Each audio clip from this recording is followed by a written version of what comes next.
This was too much. This chapter was a bombardment of emotion as well as furious nostalgia, and a masterful display of something that One Piece excels at to an absurd degree, which is recontextualizing past events. Because we got to do a speed run of pre-time skip One Piece from the perspective of Bartholomew Kuma. A Kuma run, if you will, and it's amazing that one chapter can hit so many beats and still not feel like a cluttered mess. So before we get into that, firstly, we get to see a fully fledged pirate Bonnie. And I love that Bonnie is built up this almost Eustace Kid-style reputation because she only attacks children and the elderly, allegedly. The Marines show up, they see nothing but the bodies of children and elders on the floor, and they're like, oh my god, what a monster. And even though it's only temporary, it's the sort of angle I can definitely see Big News Morgan's taking. Considering that he cultivated the reputations of the worst generation, this would be a unique quirk that sets Bonnie apart from her peers and creates an enhanced sense of fear in the public. And the fact that she's constantly on the hunt for her father must be a very bittersweet scenario for Kuma. On the one hand, he can never talk to Bonnie again or interact with her in any way. But on the other, it must be kind of nice to, every now and then be able to catch a glimpse of your precious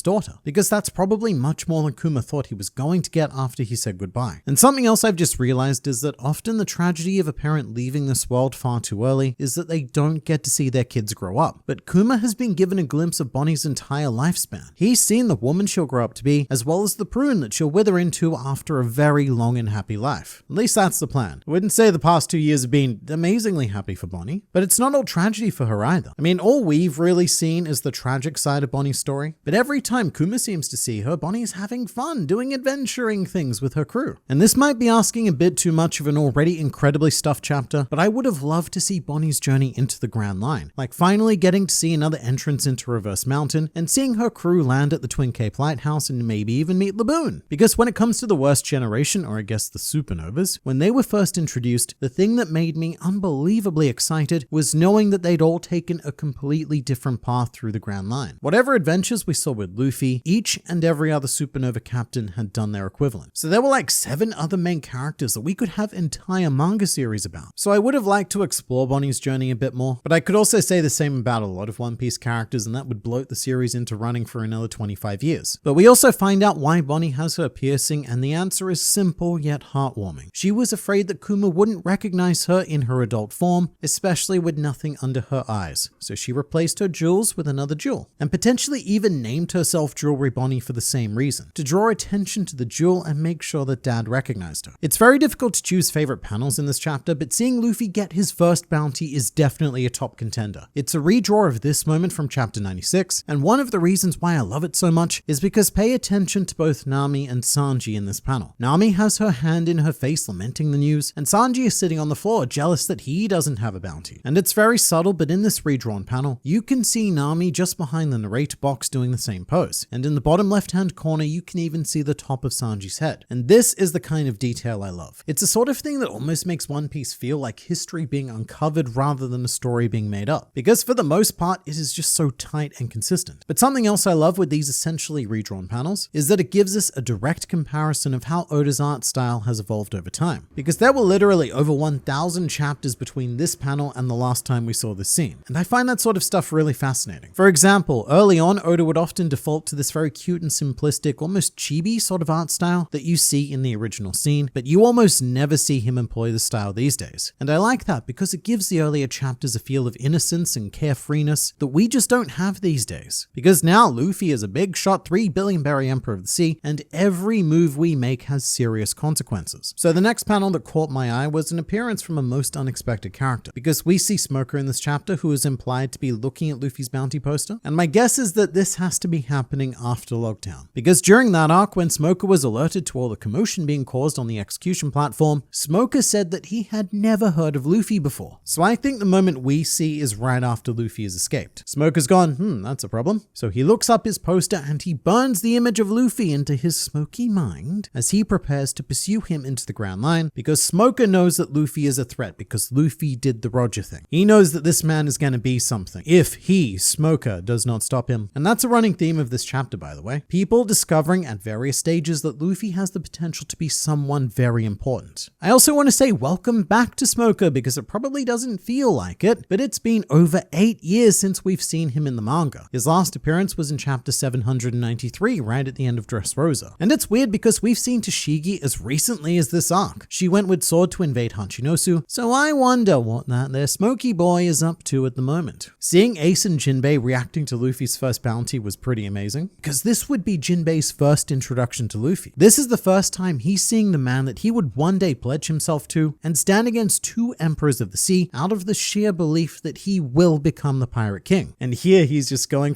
what do you mean this brat beat Arlong? He doesn't look like anything. Are you sure about this, Ace? And speaking of, it's always great to see how proud Ace is of Luffy, because he's one of the OG believers. He's believed since childhood that Luffy's going to do the thing it is that he wants to do, and now Ace gets to show him off to all of his new brothers. I also don't want to neglect this, because this is another kind of mind-blowing series of panels where we have both Ace and Sabo on the same page, and the only thing they're linked by is the concept of Luffy, which is always tragic, but this is the second time in the series, and in fact this flashback, that we've been able to see the adult versions of all three brothers on one page in a relatively happy state. We then take quite a bit of a jump to post Enies Lobby, and this is quite something, because we see Kuma inspecting the first batch of Pacifista, and this is only about a week or two before the events of Sabadi, so that may have been the very first time they were deployed, and if so, I guess that would explain why everyone mistook them for Kuma. That and the fact that they all look like him, and you would do that anyway. Even if you knew about the Pacifista, you'd go, oh, Kuma. It's also at this point in time that Kuma told Vegapunk that Luffy is Dragon's son, citing that there's no point in hiding it if Vegapunk was going to study his memories regardless. And I'm curious about how much progress Vegapunk made with the memories. He does say later on that he designed a system or device that allows him to, quote, take peeks, but does that allow him the full experience? Has Vegapunk seen everything? And if he has, then in world, he's kind of been following Luffy the same way we have, through a series of highlighted adventures that would definitely explain why he and all of the Vega people were so quick to trust the Straw Hats. We then replay the events of Thriller Bark, which is cool, but I wish that Oda had done some artistic variants with these panels, because I don't think they work quite as well as some of the others, particularly the Ursa shock and the Straw Hats rejecting Kuma's offer in unison. I mean, I think that he does a good enough job of recreating them for the purpose of this chapter, but these just happen to be two moments that exist very vividly in my mind. The original Ursa shock was this beautiful, impactful two-page spread of unbridled power, and it feels a little bit meh to have a moment like this crammed into one tiny panel, and redrawn to a much lesser extent. And again, as much as I love the flashback to this moment, the Straw Hats rejecting Kuma's offer feels like a bit of a cheap copy of the original panels, where the emotions and the art was so sharp and on point. I do really like a lot of these redrawn panels. I think they show how Oda's art style has become more sophisticated and refined over time, just not here. Not with these particular ones. And with the Straw Hat one especially, I can't help but feel like this was completed in this state because it was on a deadline and it was just something that we had to get out there. Maybe Oda's eyes weren't in the best condition that day and this is just needed to be done, which is unfortunate because they're pretty direct redraws, so they draw a direct comparison. And that's why I think that maybe drawing these scenes from a different perspective would have helped avoid that. Now, as a Zoro fan, something that made me unreasonably excited was when Kuma engaged in a bit of self-power scaling by saying that all of the pain he pushed out of Luffy might even knock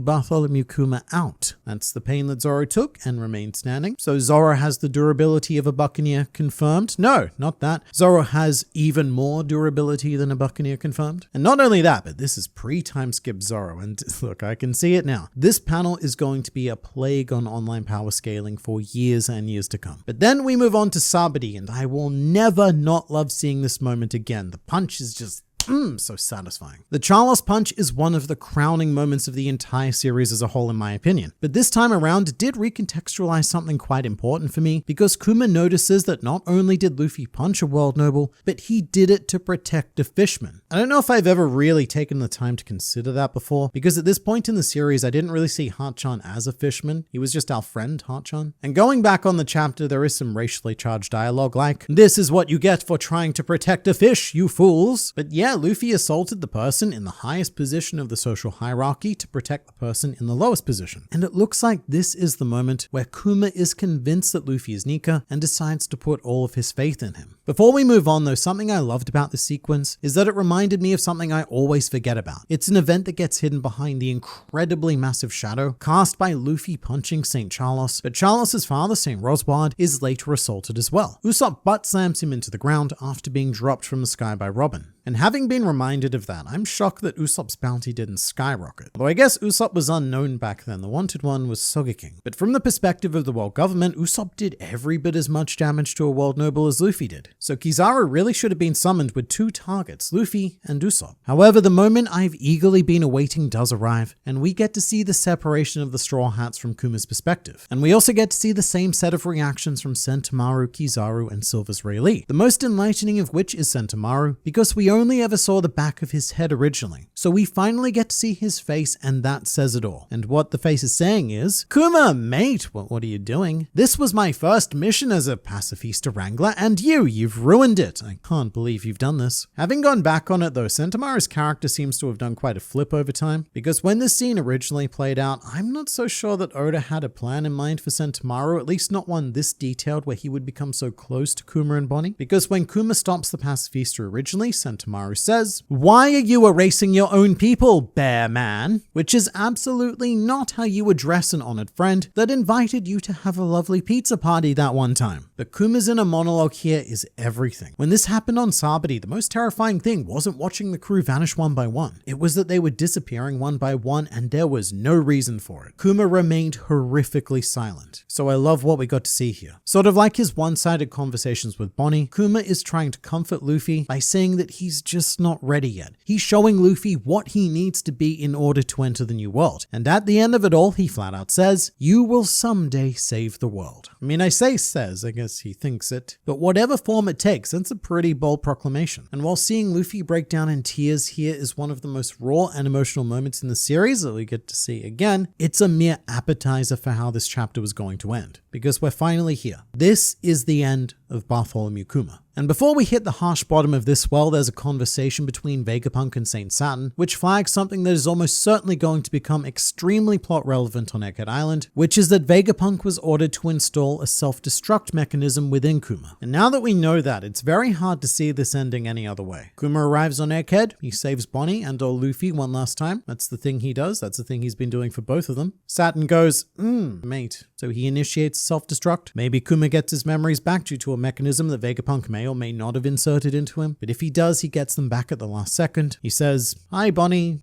or something probably more emotional. And then bang, he's gone, this time both mind and body. Now, what I do like is that this is a very reasonable move from the perspective of Saint Saturn, who predicted that even without his memories, Kuma could go all rogue like he is right now, and it's just prudent to always have a trump card. And in my mind, that's why the Five Elders should be such overwhelming villains, because they're a culmination of mind, power, and influence. You can't overpower them, you can't outsmart them, and you cannot escape their influence. But this final scene might be the biggest gut punch that One Piece has ever assaulted me with, and I'm not okay with it. Because what we're witnessing here is a man being effectively executed, but also a man who isn't afraid of that. And in that way, it's oddly spiritual. So I'm not particularly religious myself, but I imagine that this is the sort of coming to terms that someone with 100% belief in the afterlife would experience. Kuma is more than happy to depart this world because he did everything he wanted to, which was cure Bonnie. And he also feels secure in the knowledge that Luffy will change the world so that no one will ever have to live the way that Kuma did again. And then we even have the classic trope of your life flashing before your eyes, which I think might be one of the most tragically beautiful pages in all of One Piece. Because we go from Kuma's parents to Ginny to Bonnie, but the thread that links everything is Kuma running at various stages of his life. And he's very purposely been drawn running in the trademark Nika pose. And it's such a perfect metaphor for his life. Kuma has always been running, struggling, traveling, and perpetually in pain. Other than a few brief moments, he was never allowed to just stop and enjoy life. From womb to tomb, everything about this man's life has been a struggle. And I think it's really lovely that the final panel of this montage is Kuma running away and vanishing into the distance, continuing his journey into the unknown. And just to show how much of a true saint that he really is, one of his very last thoughts is hoping that not too many people have been harmed or troubled by his actions. And it's just amazing. It's amazing how completely unaware that Kuma is of all of the good he's done on this planet. In the end, he is still so humble that he's like, oh, I hope my life made an impact in just a small way. And if that wasn't bad enough, Kuma's last words were to wish Bonnie a happy 10th birthday, which Oda decided to save right until the end of the chapter, and immediately after reading it, I shed a genuine tear. And it's very rare that One Piece can make me do that. There's a lot of tragic backstories and events in the series, but it takes something very special to do that to me. In fact, the last time I remember it happening was Going Merry's funeral. But at this point, I feel incredibly comfortable calling Bartholomew Kuma one of the best written characters in all of One Piece. And I know it's been such a long wait to get to him, but everything paid off more than I ever could have expected and in ways I never could have anticipated. And whilst this chapter has destroyed me, I am left with the reality that we still have yet to close the book completely on the life of Bartholomew Kuma. The true full stop to his story is about to play out on Egghead Island, and I don't know if any emotional moment can top what Oda did here, but I am preparing myself to be hit right in the feels one